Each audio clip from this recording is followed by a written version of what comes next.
Hey guys, I'm Chris. Hey everybody, I'm Robert. And we're the Film Flamers. And per tradition, at the start of every month, we are here to shoot the flames. That's right. This is where we go over all of your comments and questions and bring you all the latest horror news and trailers. That's right. But first, can we talk about Madonna? I guess. I mean, I always have time to talk about Madonna. Bitch, she's Madonna. Please stop. I know. Stop right now. Oh, I wasn't talking to you. Oh, we were talking to her? Yeah. So Chris and I had the pleasure of seeing Madonna live in concert. Her celebration tour stop here in Dallas. Her first of 2 nights, actually. And thanks to my friend, we had the most amazing seats and got to see the spectacle of the celebration tour up close, for better or for worse, right? I don't know. How did you feel about the performance? It was all right. You know, I thought to myself, am I a better or a bigger Madonna fan now than before? No. No. Am I a little bit worse? Less of a fan? Maybe. I don't know. She seemed like, I don't know. She kept kind of talking to the audience like, you know, that's part of her whole thing though, right? Is like just her attitude.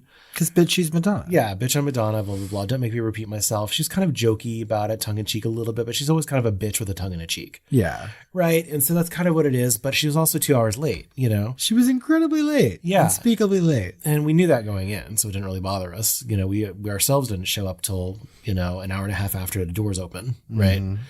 And so, I don't know, like the sound also, the venue just wasn't doing her any favors. This was not a venue meant for, you know, really good music or, you know, concerts, I guess. It's really not. Like a sports arena, maybe. For those of you who are familiar with Dallas, like the AAC, American Airlines Center, is where the Mavericks and the Stars play. And this is an arena that was built for sports.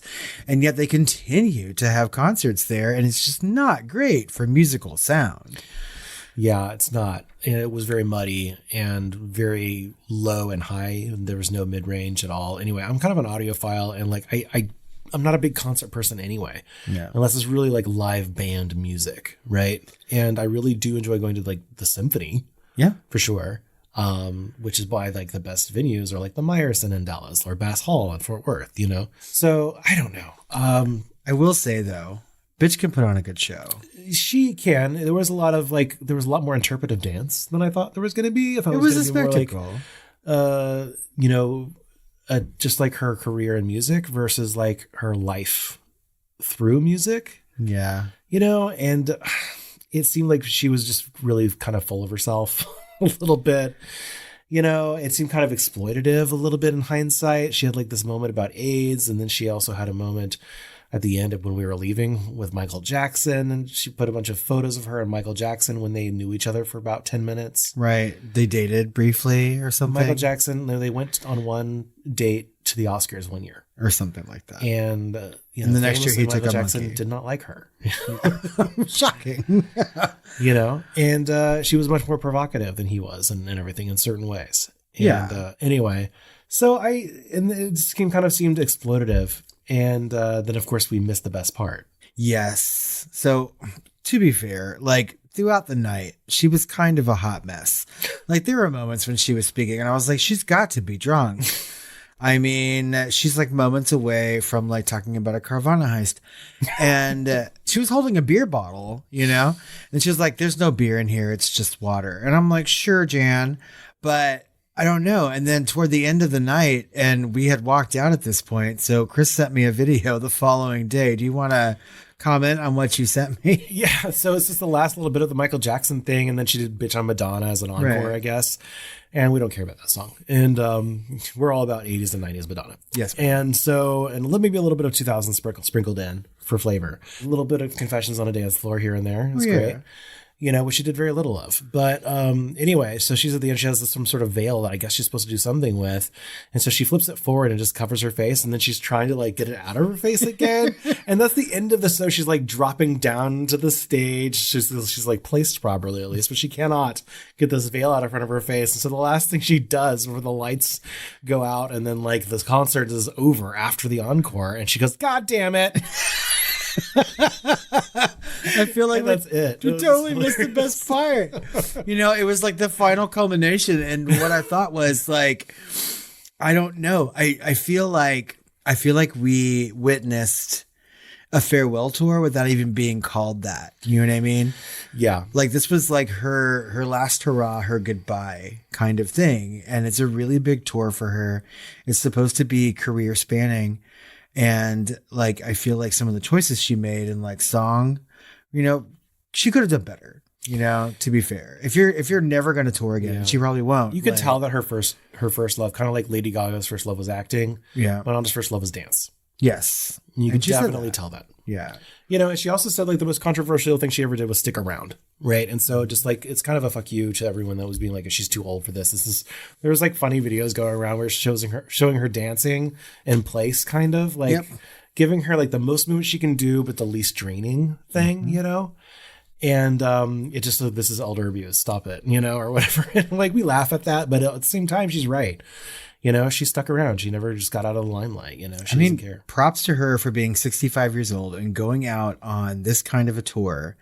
And it was a 2.5-hour show, and she was working the whole damn time. Yeah, there was not like an intermission or anything like that. Right. She didn't have like a full 5-minute break or anything. Nope. She was out there and she was doing it, but like, I will never forget this experience. I will always be completely grateful that we got to go and like see this, because it seems like a once in a lifetime kind of thing. But only like as a like checking off a box, because it's like, I don't know. I wish that I'd seen her like on the Drowned World tour instead.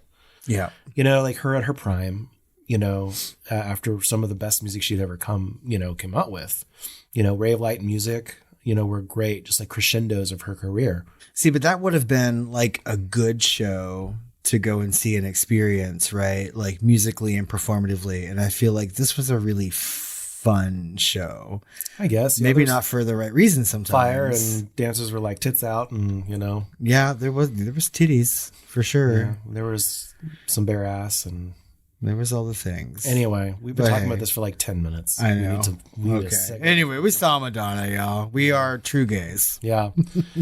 Well, I mean, segueing into something else that's super gay and exciting is we actually have we have no voicemails. It's like we traded our currency of voicemails for a currency of reviews. That's right. So instead of 3 voicemails last month, we have like 3 reviews this month. That's right. We've been getting like maybe 1 review a month, like sort of peppered in there. And this month we have 3. Yeah. And the first one comes from Seymour Loves Audrey. And they say, horror honored honestly. Robert and Chris really care about horror movies and honor them in the best way through this podcast. I love their approach to analyzing the themes, not tearing apart the movies to make themselves look superior, and introducing us to the horror gems. Chris always has great trivia about each movie. Robert's laugh is infectious, thank you, and entertaining. Both a horror connoisseurs and casual horror watchers podcast. Oh, that's such a nice review. We're for the masses. Oh, Seymour does love Audrey. Feed me. Nonsense 2409 said, best horror movie podcast around. Found these guys a while back while searching for a good discussion on the Alien franchise. I recently saw the new trailer for Alien Romulus and immediately wished I could ask Chris and Robert how they felt about it. So I figured it was time for a review. And stay tuned. We do talk about that this episode, actually. That's right. This is by far the highest quality horror movie podcast I have come across. Chris and Robert are 2 of the most hilarious and insightful hosts I have listened to. They helped reinvigorate my love for the genre and introduced me to new terms that helped me better understand why I fell in love with horror in the first place. Terms like horror ghetto, gateway horror, horror adjacency, etc. In addition to all the great horror discussion, these 2 take a lot of time to listen and connect with their community. Chris and Robert have done a great job building an awesome community of people who genuinely have insightful and sometimes hilarious things to say. All in all, the Film Flamers are a great choice if you're looking for any of these things mentioned above. You will not be disappointed.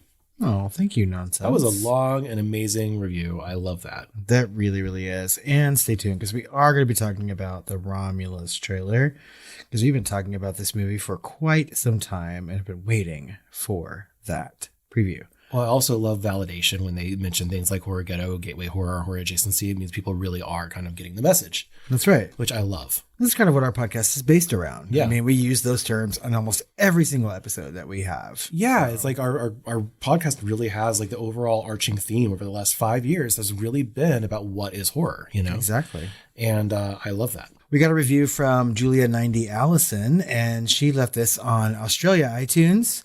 So down under. And she says, "This is the hottest man in all of horror podcasts." She says, "Look, I don't want to dog on other podcasts just to bring this one up, but I will. No one recommended me the Film Flamers. Instead of doing my duties to my capitalist overlords, I was clicking on every horror movie podcast and giving them 45 seconds of my precious time. The 15-second jump button was used very lubricantly. I was dismayed to find Dude Bro yelling introduction after introduction. An aneurysm was imminent. My heart ached for a simple introduction. Just your names and what you plan to talk about, please." Of course, this is the episode where we start talking about Madonna for 10 minutes. No, God. Well, to be fair, we introduced ourselves. Okay. Was this too much to ask for? Did my heart yearn for something that was impossible? Like a Hinge date with a man who did not want to tell me his crypto plans while asking what I paid in rent.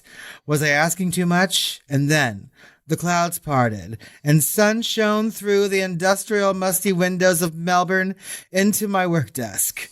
The Microsoft dingling of a new email suddenly sounded like music to my ears. I could return to my work, and for that day, I did not hate myself for being a cog in the machine. I had found Chris and Robert. Thank you for the many laughs, joys, and insights you've brought into my daily commute, cooking in the kitchen with a screaming Devin Rex. Yes, I have one too, she says. Oh my God. And pushing through the slog of a workday. I found myself watching horror movies I had never intended to see or had left lingering on my watch list for years so that I could listen to your deep dives. As an avid soundtrack lover, I find your attention to this aspect of movies fabulous. I had no idea the Rain soundtrack was good. Perhaps when 12-year-old me watched it, the horror shook me too much to pay attention to something else. Thank you again from a bi and cat-loving queer heart. Oh my God, I love that review. All the fucking reviews today are good. Amazing. Right? Yeah. I feel like especially that one should hold a special place in your heart due to the Devin Rexes and the soundtracks and so on and so forth. I feel like you and Allison could be besties. Yes, but am I the hottest man in all of horror podcasts, or are you the hottest man? The podcast itself is the hottest man in all of horror podcasts. Oh. It's a communicative thing. Oh. Wait, that sounds like an STD. It's a... That review was amazing, Julia. Thank you so much. And I know that you are a patron, so we really appreciate that. And we appreciate all these reviews. Guys, we are inching ever closer to 100 reviews over on iTunes. And we need 12 more. Yep. You don't even have to leave a written one. You can just click the star ratings in order for us to get that. So head over to Apple Podcasts or iTunes, leave us that 5-star review. And if you want to, leave us a written one and we'll read it on the next Shooting the Flames. That's right. And you can also review us anywhere else you have access to, like Spotify. That really helps us out as well. That's right. The only thing that's this tall to ride type of situation is for the Rotten Tomatoes reviews. Right. And so if we ever want to be Rotten Tomatoes reviewers, apparently their rules are 100 reviews or ratings that are 4 stars or above. And we are, of course, like 4.8. That's right. Yeah. We could be a little higher, but We could be a little higher, guys. We don't want to like beg too much. I think we're even lower on Spotify. I think we're like 4.7. Really? 0.1 lower? Yeah. That's ridiculous, I say. Yeah. Probably because we talk about Madonna for the first 10 minutes of a horror podcast. Yeah. Depending on how lubricantly people are using that 15-second jump button. Let's talk about horror. Away with this gay shit. The Bodyguard. We did do an episode on The Bodyguard. On our deep dive of The Bodyguard, Bennett over on Patreon said, I finally watched this blockbuster for the first time tonight. What? Mostly because it's one of my boss's favorite movies, and I realized I'd still missed out on it. It definitely has early 90s romantic thriller vibes, though I don't think it really balanced the two tones very well.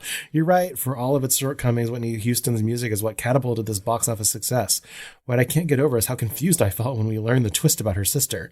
Many thrillers of this sort often reveal some kind of a twist like that, but for some reason I couldn't buy it. Jealousy is one thing, but that is a whole other level. P.S. You're right that the Oscars didn't take place. at what has now been renamed the Dolby Theater, formerly the Kodak Theater. You want to know why? Because it wasn't even built back then. Up until the early 2000s, the Oscars primarily took place at the Shrine Auditorium in downtown LA, just on the street from USC, my alma mater. During my college days, it was still being used to host other famous award shows like the Emmys and the Latin Grammys.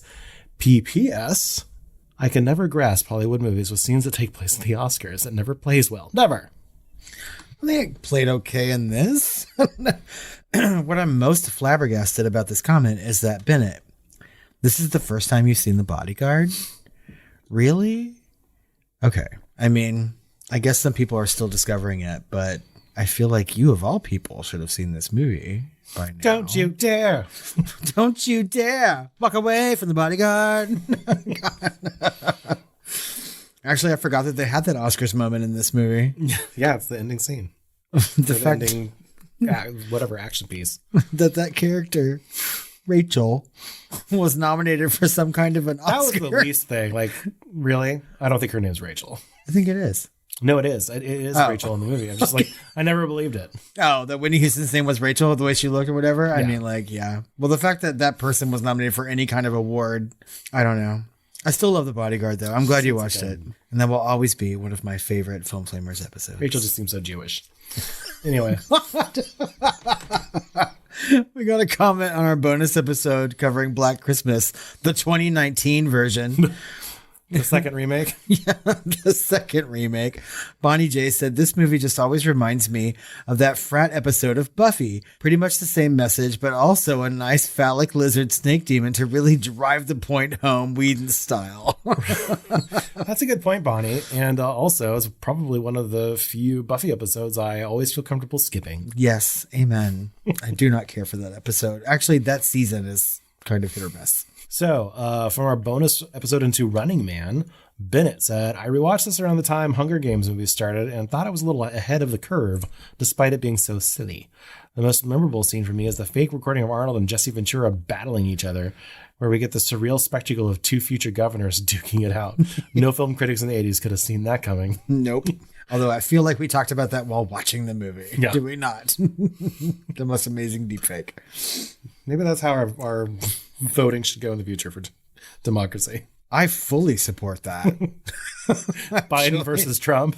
We'll just see who wins. Nobody wins. Everybody loses. I mean, they both die. We all win. Come on. Jesus Christ. From our deep dive into It Follows, Mac Daddy over on Spotify said, so glad you two brought up the Dostoevsky quote to inform the idea that it is death itself. I had always viewed it as a literal metaphor for sexual assault, but I love and agree with your interpretation. Thank you. I think our deep dive into It Follows was particularly good for analyzation of the themes, getting a little bit deeper than that surface level. I think that's one of the very few movies that actually has that symbolism. And then that symbolism is almost like a red herring itself for a deeper symbolism. And I love that about It Follows. I really love when we cover movies that we can really dive into themes and stuff with. You know what I mean? It's like my favorite time here on the podcast, right? So, and that was particularly fun. Titan 1096 over on Spotify said, so what do you guys think of that supposed sequel? They follow the family of STDs running rampant in Detroit. We talked about this a little bit in the episode, right? And I feel like we're okay with it as long as they don't try and double deep dive into the mythology of the thing. As long as they get to the next point of the theme itself, which is about death or, the next stage of life for her was loss of innocence. Maybe this is about getting older. Maybe they should wait another 20 years for that to happen anyway. I don't know. I mean, it's going to happen. And I feel like there's been a good chunk of time since the release of this movie. And I'm also a little bit, I feel more safe with it knowing that it's the same writer, director, and actor, that brings a little something to it. But trepidatiously waiting for it, I guess. Trepidatious. Boucheron. T-Fulla89 over on Spotify said, I liked your discussion on It Follows more than the movie. I'll have to rewatch. I remember as a kid loving the soundtrack to Valentine. Enjoy. Well, we did. You need to go over to Patreon, T-Fulla89, and listen to our episode on Valentine because we talk about that soundtrack a lot. We do. During that episode. From our posting about a poll or our poll post itself, I don't know. Poll post. Seems redundant. About which bonus zombie movie we were going to cover. Penelope said, I was really tempted to pick Dead Snow, but I wouldn't do that to y'all. I've never seen it. I've seen it. And I'm glad that you didn't choose it. Okay. As promised, back in our bonus episode last month, there is a drinking game for Wild Zero, and William Skinner is here to share it with us. Wild Zero is fun. You should play the drinking game off the DVD. You have to drink every time. 1, someone combs their hair. 2, flames shoot up something. 3, someone says or yells rock and roll. 4, someone drinks. 5, explosion. 6, a head explodes. Trust me when I say you should watch this together and sip or you'll die. I feel like we will die because we're sipping, actually, but I'm totally down for this. Y'all, I cannot wait to watch this movie. I have got to see it. It looks like fun. We were looking for the right time to put this in a poll or somewhere, and it wasn't chosen. So it wasn't, but we're also kind of glad because it wasn't streaming anywhere. You have to buy the DVD to watch it, and we didn't really want to do that to everyone. So, but we bought it anyway, and we're going to watch it soon. And I feel like maybe once we watch it, it might just move into deep dive territory. Yeah. So why not? From our Shooting the Flames episode last month in March, Nikki over on Patreon commented, Creepypasta, Backrooms. I must have missed a lot, LOL. Gonna rewatch. And I love both those disaster movies. I can't wait. Yeah, I think she's talking about our upcoming blockbuster summer disaster movies. Yeah, we're doing Twister and Backdraft. Mm-hmm. So I also love both those disaster movies. Can't wait to talk about it. And I assume she's also talking about The Oldest View. The Oldest View, I'm sure. Yeah. Okay. Go back and rewatch anyway. I've seen it many times now, and I keep appreciating that movie more and more on each rewatch. Yeah. From our deep dive into the Night of the Living Dead remake from 1990, Costa Spartan on YouTube said, quote, this remake of the film is better than the original and all the other Living Dead, etc. movies that were made after. I think this person's a troll. I am going to save my comments because I feel like I might literally slap the bitch. Well, you've commented enough just by saying that. Yeah. Let's answer it by reading the next comment, shall we? That's right. Ryan King over on Patreon said, "Aw, man, I'm sad you queens didn't like this one as much. However, I understand the argument. I suppose I need to watch the original as this was the film I watched first. Time to grab the popcorn and watch the OG. Thank you for doing a deep dive into one of my favorites." Right. And so we responded to this on Patreon and said, we didn't hate it, right? We actually like this movie. It's shockingly good for what it is, right? Which is kind of like a shot for shot remake with a little bit of modernization, for better or worse, mostly worse, right? So we kind of rated it middle of the road or a little higher, right? And so like I said, we didn't hate it. And so, but we also don't think it's better than the original. The original is, like a top 10 classic. It's Robert's #1 favorite movie, period. Yeah. And so to say that this is better and then of course, better than all of the sequels as well is, I feel like, as close to objectively false when it comes to people's opinions as possible. That's why I think this person's a troll. That's possible. And also, like, to each their own. You know what I mean? Like, this movie is not terrible. Like you said, like it's a watchable horror movie. But compared to the Shakespearean levels of horror that George Romero gave us in the original Living Dead, I mean, come on. I might not go that far, but I certainly will. I will die on that hill. Battle Burrito over on Patreon said, the synopsis really made me feel like I was watching the movie. You're welcome. It was very, some of my favorite ones. Very descriptive and really drove the point home. We can do that more often. No. Every time a character dies, just like describe it 3 different ways. For sure. Rosie Red Leader over on Patreon said, but we need to know, would you consider recommending this version over the original if the cast were the Muppets? Yes. Yes, we would. And I think I responded, that's no fair. You know us too well. That's exactly what you said. Because I was going to respond something and I was like, oh, Chris already did. And I was like, yeah, that's right. That sums it up. Yep. From our deep dive into Cargo, Julia 90 Allison over on Patreon said, I was hoping this film would embrace the elements of Australia to make the zombie genre new. So many zombie films that come to mind are cold, dark, and wet. The Ending of 28 Days, The Road, The Last of Us. So I was hoping some Mad Max or the Rover elements would make it into the film, but it did not. The boathouse is unique, except I've never seen a boathouse in Australia before. And what river do we even have that's long enough to travel along strong and survive summer. LOL. For real. They must be trolling up and down the same 12 kilometers of river. Here's the west bank of the Swan River again. Same rock, same trees. Cool, moving on. The ending concept was the only unique part, and that was the main element from the short movie, so the entire film was just passing for that. I enjoyed seeing the success of the Aboriginal people thriving, but also felt that needed to be tied into Martin's character goals. Right. Also, token bad guy was bad, like comically evil stinky man. The Drover is an interesting, slow horror adjacent Australian road trip film that I recommend over this. Didn't hate it, but didn't love it enough to recommend it to anyone. Also, no one called anyone a cunt, and wasn't Australian even involved in the writing? So, yeah, it's like their version of bro, apparently. I think I've planned out our trip to Australia now, and we have to do it. We're just going to rent a houseboat, travel up and down the same kilometers of river, and just call people cunt. So, Allison, you can join us. Please come, Allison. I think that would be delightful. We'll bring drinks.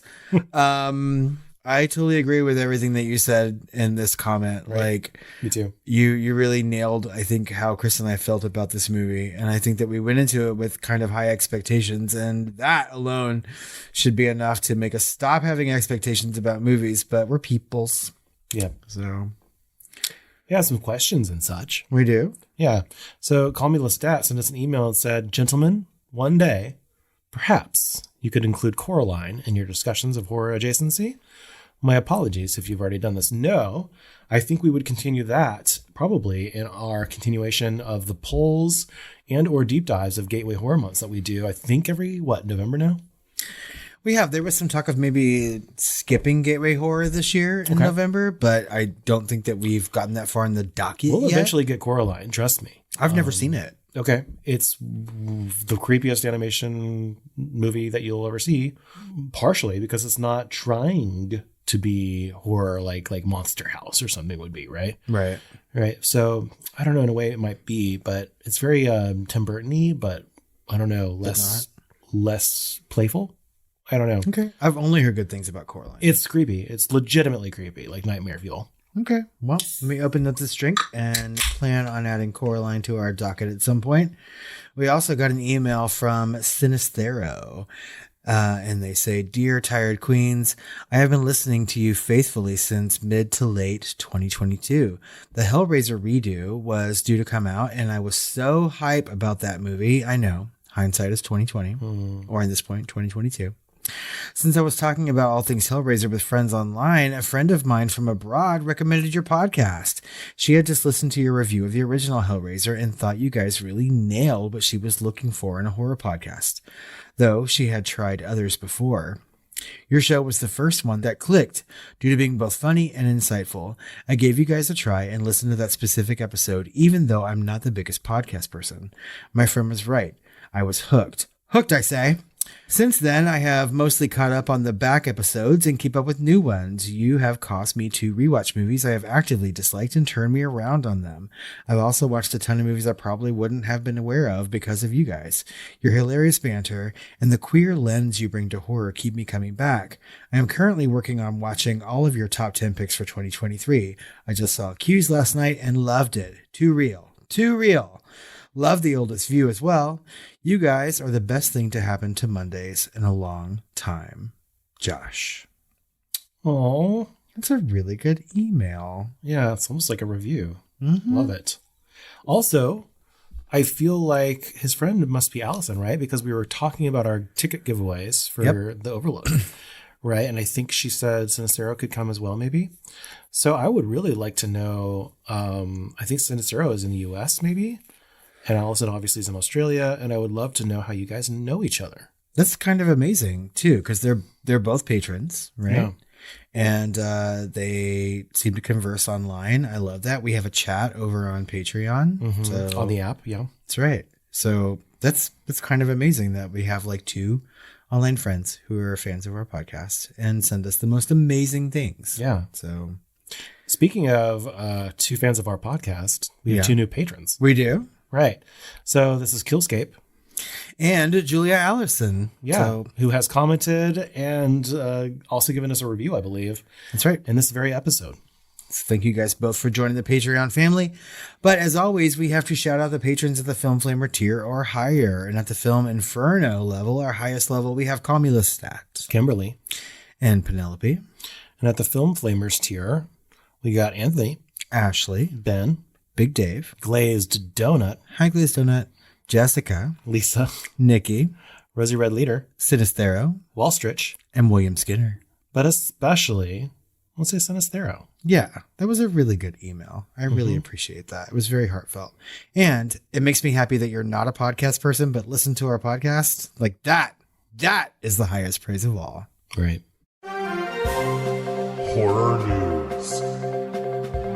All right. I was going back through all the news, like items there were back in March, trying to like see the ones that I liked the most. And one of the ones that I liked was that Night of the Hunter is being remade again, or at least another adaptation of the novel. And this time Scott Derrickson is going to be producing and directing the film. Which is interesting because I think I just saw a YouTube video recently with psychologists rating thrillers and horror movies about like which ones were the most realistic depictions of psychosis and psychos.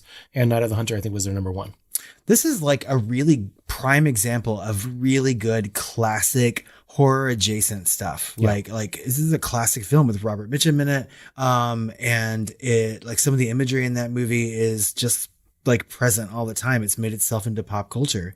In fact, when I look at movies from that time period from the 1950s and 60s that we might cover on this podcast, because we haven't done a whole bunch of that stuff, this oftentimes pops into my head. Like this is like quintessential horror adjacency. Yeah. And I'm really excited to see what Scott Derrickson will do with this material, because the novel is also really, really good and very, very tense. And for those of you that are not familiar, Scott Derrickson also did The Exorcism of Emily Rose, which I love. And I feel like if there's any other like courtroom drama horror, which is real niche, that we have to cover or do like a double deep dive one month, because I'm dying to watch that movie again. Same. And then he also directed Sinister, which some people say is like I think like scientifically like the scariest movie just because of people's heart rates or whatever. That and like the Exorcist, maybe. I think it's fucking terrifying. It is, yeah, except for the stupid ending. And then he also did more recently Doctor Strange, which was very, they kept his horror beats in the sequel. And then with Sam Raimi. And then he more recently did The Black Phone, which we both thought was, them phoning in horror, but it ended up being super fucking good. That's right. We saw that our first year that we went to the Overlook, and we walked out of that theater just like singing its praises. Yeah. And it's a really, really good example of when a movie doesn't necessarily do anything original, but it does it so well that it becomes like the best or one of the best examples of that type of story. And so that's definitely something. So he is a very competent, opinionated, visionary director. And I love all of his work. And same, like we haven't deep dove any of his movies yet, but I feel like you're right. Like Emily Rose, I feel like a lot of people sleep on. It's a really, really good movie. And if he's tackling like this type of like horror adjacency, and it's another type of horror adjacency that puts children in harm, like The Black Phone. So like, I'm really interested to see what he does with it. And I'm Emily Rose in a way too. Very, very much. And Sinister kind of, you know? So, I mean, he really found his like horror niche and is running with it. And I kind of like him. He makes like blockbustery type movies. Like none of this is very independent, For stuff that feels like it could be blockbuster, but it's not, Right. So yeah, I'm really looking forward to this, and maybe that's all we need, for a theme is really just Scott Derrickson. Yeah. Okay. Let's do it. Yeah. Docket it up. Next up, we've got Little Shop of Halloween Horrors, which is a new horror movie written by the Gremlins 2 writer and directed by none other than horror and movie legend Joe Dante. That's right. So he is remaking, yet again, Little Shop of Horrors, right? But I think that he's tackling this from the angle of the original Roger Corman film, right? So the Jack Nicholson movie and not the musical Which I've never seen. I've seen it, right? But obviously, like, my little gay self loves the musical so much. And I don't know, I think for years now we've been talking about people trying to remake the musical version and no one's sort of like tackling the original film. So I don't know. I love Joe Dante, and I like the story as well. So I'm kind of interested to see what he does. I'm hoping that maybe surprisingly it is the musical, you know? Yeah. Because I feel like he would really do some really good campy things with that, especially if we're talking about the writer of Gremlins too, because that movie is like pure fucking camp and comedy, right? So I feel like this pairing is really, really good. Yeah. So I say bring it on, right? Although a couple years ago they talked about Lady Gaga playing the Audrey part, right, in a movie remake, and I still want that to happen. I just really do. So come on, Joe Dante, make this movie. It's been a while since you had something. All right. Next up, Wolf Night is a movie from director Jonathan Liebsman, and it finds a home at Screen Gems. Right. And so, what's interesting is that I've never been the biggest fan of werewolf movies. I feel like we got some early good ones. Yeah, like American Werewolf in Paris. That's basically it. And then maybe I haven't seen Company of Wolves. Or did I? Yeah. Company of Wolves, that was the one. Okay. What did I not see? Brotherhood of Wolves.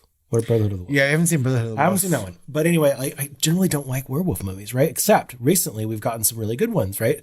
So we got Werewolf by Night. Which was good. Over on Disney Plus, which is amazing. Watch the black and white original version, by the way. Then we also got this like whodunit based on that VR video game or whatever. Which is so good. I forget what loved that was that called. movie. I can't remember it either, but it was so good. Werewolves Within. Werewolves Within. Yes, that movie was fucking amazing and hilarious. Scary and funny. All of it. Wonderful, wonderfully entertaining. Anyway, so those are some recent horror, like it's like all of a sudden people are looking at like the genre, the subgenre, and like deciding what's the best things and like pulling that out. And it's making it like almost like the werewolf stuff being, or the mythology of it being like kind of layered in and not as important, which is great, right? And so this is a director that has also done some other interesting movies that people love and hate, which is Darkness Falls, Texas Chainsaw Massacre: The Beginning from 2006, Battle of Los Angeles, Wrath of the Titans from 2012, and Teenage Mutant Ninja Turtles from 2014. Of those, I like Darkness Falls the most. And he said it was like the most studio meddling he has ever experienced, but it has a really good like beginning, and I love that monster. I wish we'd gotten sequels to it. I still want to deep dive Darkness Falls. I've only seen 2 of these movies, Darkness Falls being one, and I also like Darkness Falls. Wrath of the Titans was good. I haven't seen that one. I've seen Battle of Los Angeles was overwrought. Didn't like it. I didn't watch that.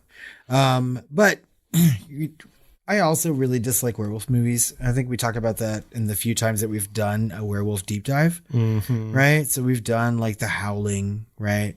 We haven't done American Werewolf in London yet, but we will eventually. Yeah. We have to. We got to. Maybe we can do that with Werewolves Within. Right. Because American Werewolf in London is kind of has some comedy beats. Yeah, sure. Very, very much. But then on the flip side of that, like we watched a movie last year at Overlook, a werewolf movie that was really not good. It was so not about being a werewolf that it almost doubled back into being bad again. So yeah, it was more about being a lesbian. Yeah, which is fine, But there's another werewolf movie at Overlook this year that kind of looks more interesting, and so like I don't know, it's a fucking coin toss with these werewolf movies, but they seem to be a lot more prevalent now. There was a whole TV show about being a parent in a werewolf that was recently on some streaming service. Like there's a lot more werewolf movies than there used to be. I feel like the zombie genre is making its way out. Vampires kind of haven't made its way back in, but werewolves are kind of like stealing the show these days. They're all everywhere. So I don't know, maybe this one will be good. I have to say the worst werewolf I've ever seen is fucking Buffy's werewolf. So bad. What? Straight up horrible. You're talking about Oz? Yeah. Like literally like a $20 monkey costume or something. For real though. They really phoned that in. They weeded that the hell out. Coming soon. So we have a series of trailers to talk about, far more than our news items. And the first one is a series over on Amazon Prime that's coming out in April, and it is called Fallout. Right. This is based on the video game series, beloved video game series. And I was looking, is this a movie? Is this a series? It's actually a series, and it's coming out this April. this month on Amazon Prime, and it looks really good. It actually looks high quality. delightful. Yeah, it look very like horror adjacent, actiony drama, like kind of cross between Silo and a little bit of the trailer that we watched last month, which is another video game that Eli Roth is doing, Borderlands, Badlands. right? Yeah. So, yeah, Fallout looks great. I'm definitely going to check that out. This is a video game that I've actually heard of. I mean, I've never played it. You know what I mean? But like, I at least know like the little image of that bobblehead sitting on the desk. You know what I mean? I was like, oh, I recognize that. So like pop culture has done its thing. And not knowing anything about the video game itself, like this show really does look fun and funny and kind of like scary, and has everything that I like in it. Like I love apocalyptic shit. And this just seems like a really fun apocalypse show. It does. I feel like this is something I would be interested It'll go into the pile. I need to see Last of Us, and I need to see like the Star Wars show that came out that everyone's raving about, the best Star Wars ever, maybe. And Yeah. like, I still watch Last of Us. so many things, so much TV streaming. I just have not caught up with. I know. I need to be fucking better about television. It's just like every time Such a commitment with comes series, out, though. Yeah. it's so hard for me to commit.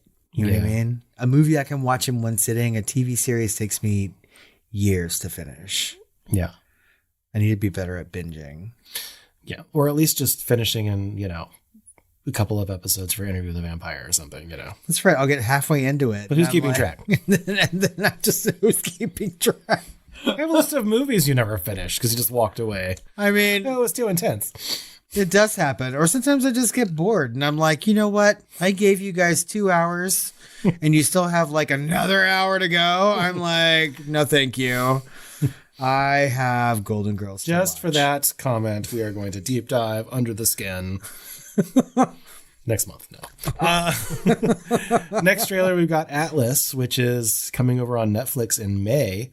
And this is Jennifer Lopez, Selena herself from the block.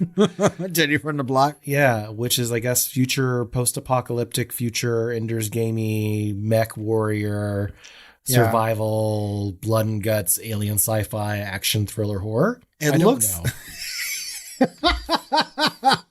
Looks like they cooked a bunch of spaghetti and threw it at the wall, And they're like, all right. and then they've Mad Libs somehow had Jennifer Lopez in there. And So this movie has the most random casting I've ever seen.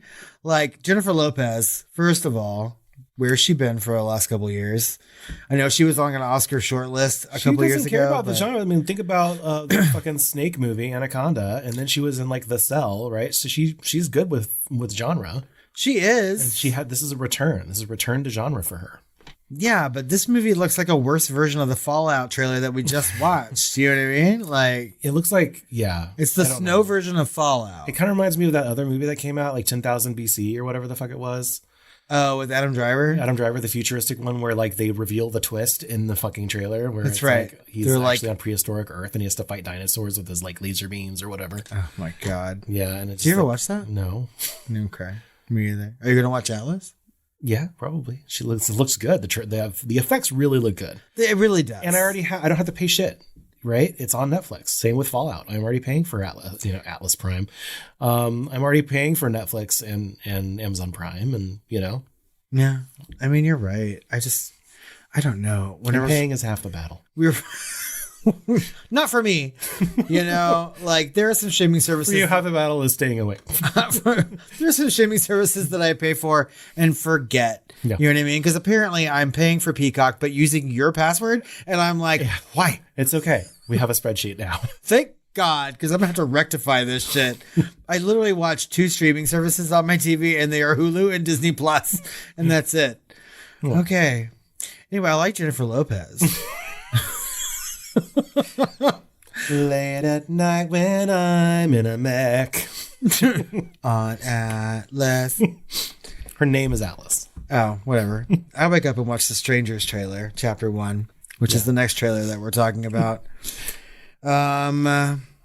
So many Shooting the Flames episodes ago, we talked about they were going to reboot The Strangers franchise as a trilogy of films. This is after the amazing, wonderful masterpiece that is The Strangers. This feels like more of a prequel than a reboot, but It's the exact same story as the original movie. God damn it.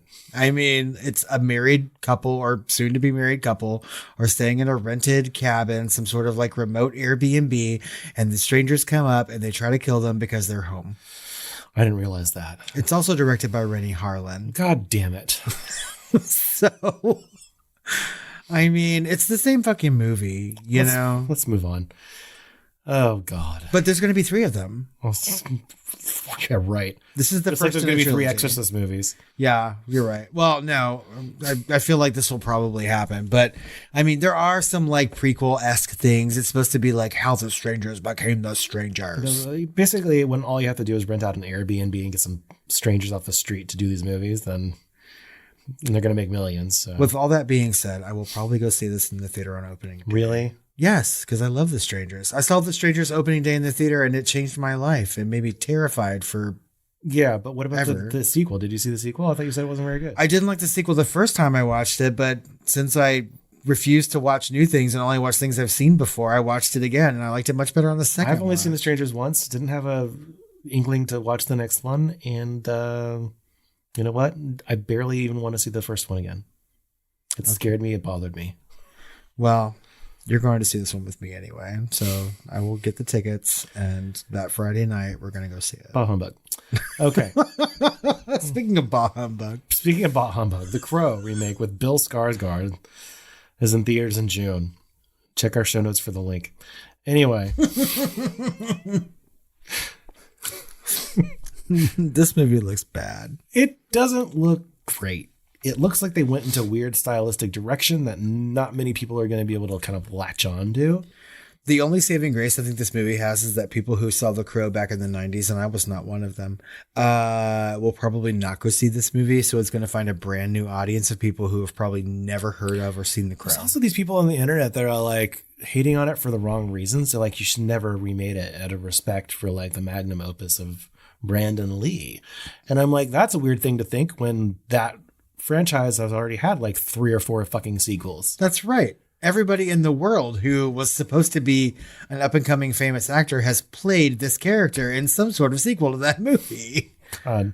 My God, did David Boreanaz play the Crow? I feel like he should He was have. a bad guy in the 3rd or 4th one. I think we just talked about this in another the kid, episode. the kid from Terminator 2 Eddie Furlong? was Eddie Furlong. was. Okay. Well, Bill Skarsgård is serving. Who did you say in we were watching this? He was Hayden Christensen. Yes. But I also see a little Eddie Furlong in that too. Yeah. He's It ripped looks though. like too edgy for its own good, like not in a fun way. I don't know. I mean, I'm all for violence and Like gore. incidentally but dark, like Spawn or something, you know. Like speaking of which, why can't we have a new Spawn movie? that would be much better, actually. Oh yeah. Okay. Anyway, I want a fucking R-rated Spawn movie. That's what I want. Just like the animation was back in the day. You heard it first here, directors and writers. Go make that film. Right. Next up, as promised, we are going to talk about the Alien Romulus trailer. So, Yeah, that's in theaters in August. Moving on. no, well, we No, owe it's a good nonsense more trailer. than this. It's a right? good trailer. It's obviously R-rated, obviously gory, obviously bloody. Oh yeah. Obviously kind of dismantles everything and goes back to the original premise, which is alien on spaceship. Small cast, right? But it looks like a rehash of the first movie. And I don't know how much we can do with that, although I'm hearing rumblings that it does have some connective tissue that that bridges between things like Covenant and Prometheus and Alien, right? Yeah. So it might be that bridge movie that we hoped Ridley Scott would make, and it might be a surprise to us that this is a little bit more to do with the franchise than we thought. But, and I hope because, so. like, honestly, if it's a standalone, Alien movie that's kind of a clone of it, almost like a glorified remake, I would hate that, but also enjoy it. So I don't know what to think. I mean, so I would definitely see this in the theater, and I'm going to, like I have most Alien movies. I think almost all, except for Alien 3. Yeah. Because I was in the womb for Alien, the first one. Anywho, this movie does seem very much like the original, and I was reading another article that says it's supposed to take place 20 years after the original, so betwixt Alien and Aliens, but also has some ties to other movies in the franchise, like you said. Yeah, that's weird that it's 20 years after. Yeah. I don't know. We've Maybe talked it's like Alien Isolation takes place 20 years after, right? So it's Ripley's daughter that goes and looks for her, right? And so who knows? Yeah, I don't fucking know. This trailer doesn't give too much away, except plot it's kind wise. of more of a teaser, yeah. Yeah, you know, but I mean, like from It the shows some visuals good and action, stuff. alien action beats, though. It shows like a bunch of face huggers crawling on the ground. Yep. Great. And some updated visuals Yeah. for the franchise, and I'm here for it for that. And it does look very, very gory, and in a way that Fede Alvarez would do, you know. So I'm excited for that possibility of it, and I also just like this franchise very, very much. So, and after I shat all over Prometheus and Covenant, and then came back and liked it a lot, you know what I mean? Like I'm a little bit more receptive. yeah, to maybe giving things a chance. Yeah. You know what I mean? So They're come all on, looped up. Romulus. I guess. Come on, Fede. Beauty. It's Sounds better gross. be good. Fede Alvarez. Yeah. Beetlejuice. You want to say it one more time? Beetlejuice. No, Beetlejuice. save that for the third one, I guess, shit. right? Yeah. So this second one is called Beetlejuice. It's in theaters in September. And sure. I don't know why this movie was made. Winona Ryder looks great. She does. You know, we've got the Winona Ryder replacement actress who played Wednesday. And, Jenna Ortega. Yeah. Jenna Ortega is in this, and Michael Keaton is certainly in this. Yeah. So I don't know. It's a teaser. I have no idea what it's about. Why? Obviously, it's like they're going back to that house or visiting that house or something, and the youngest daughter like discovers Beetlejuice baby, right? And it's a rehash. I think someone's died. I think the father has died or Perhaps. something. They're all going back. I don't know. He's actually not dead, I think, and he is in jail or was fined. No, I think in the film, the father character has I'm saying died. the actor. Like, Oh, no. Yeah, he's a pederast. yeah. Ooh. Yeah. So So he wasn't allowed back on the set of Beetlejuice, but I don't know. This is what I heard even. I don't, other than that, like what this movie's about, what they're doing there, why it was made. There are so many questions. well, Beetlejuice is now made without godless Autobites. And we're all the better because of it. Possibly. What are we saying?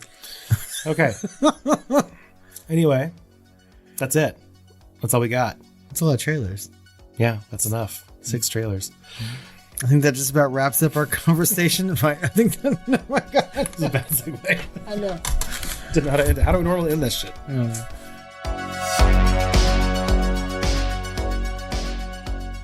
Well, I think that's it for this iteration of Shooting the Flames. As always, we want to know what you think about the things that we've talked about. We love your comments and questions and emails.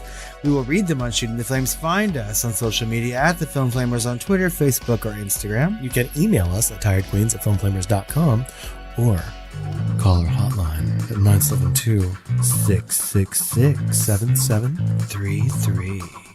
Put your atlas in my bunker. Fall out in my bunker. I love it when the strangers fall out of my bunker. Feed me your Beetlejuice, Beetlejuice. The juice is loose. Okay. We have a lot more content coming out for you this month. As always, it's comedy month, April Fools, and we are doing more zombies. So finally covering Return of the Living Dead. That's right. And I think that's kind of what all we've got for you this month, besides our reporting on the Overlook Film Festival, right? So we're going to go over all of those films, the best and the worst, and what to look forward to from the Overlook. And then over on Patreon, we're going to tackle Return of the Living Dead Part 2. That's right. It's that time of year again where we head to the Overlook. We're looking forward to it and can't wait to talk about all the movies that we watch and tell you what to look forward to in the upcoming months and possibly years, because one of the movies we watched at Overlook last year has just been released, like last week. Yeah, finally. Yeah. So, like we said earlier, head over to patreon.com/thefilmflamers. Join the family. We'll read your name on the next Shooting the Flames. And we need more reviews. Apple Podcasts, iTunes, or anywhere you can review us. Actually, we'll read that on the next Shooting the Flames as well. Well, Robert, Yes, Chris? I think it's time for me to get some... Return to the actual dead. Time to have some crow carry your soul off to slumber. Yes. and have some sweet dreams. He really does look ripped in that trailer. Yeah. Not really ripped, like toned, I guess. Yeah. I was shocked. Shocked, I say. Yeah. Yeah.